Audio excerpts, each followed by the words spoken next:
Hello, everyone. We're going to be doing a LinkedIn Live coming soon in the next few days, so get really excited.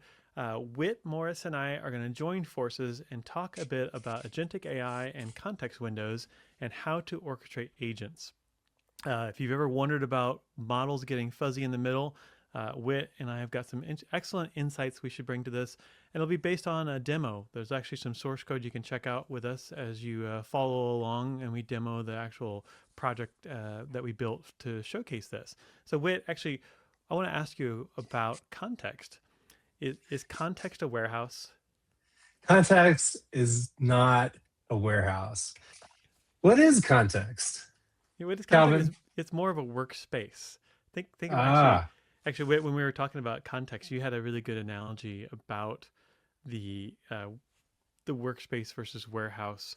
How you can just cram as much as you want into your brain, but you're going to get fuzzy in the middle about things. Maybe some things at the beginning stuck, and definitely some things at the end stuck. But that middle part, what happens?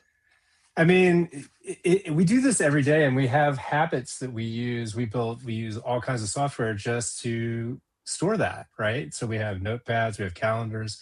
We keep that context. We take that out of our running context and put it into something that we can plan against. Yeah. So we're going to show you some techniques, some actual, again, code, things you can run in Claude code or in any kind of modern agentic AI tool like Goose, Cowork, what's some other ones out there? JetBrains has their Hi. Air, Pi. Any of the ones that support skills and MCP agents are going to be able to take advantage of these tools and basically guardrails for how to not get lost in the middle.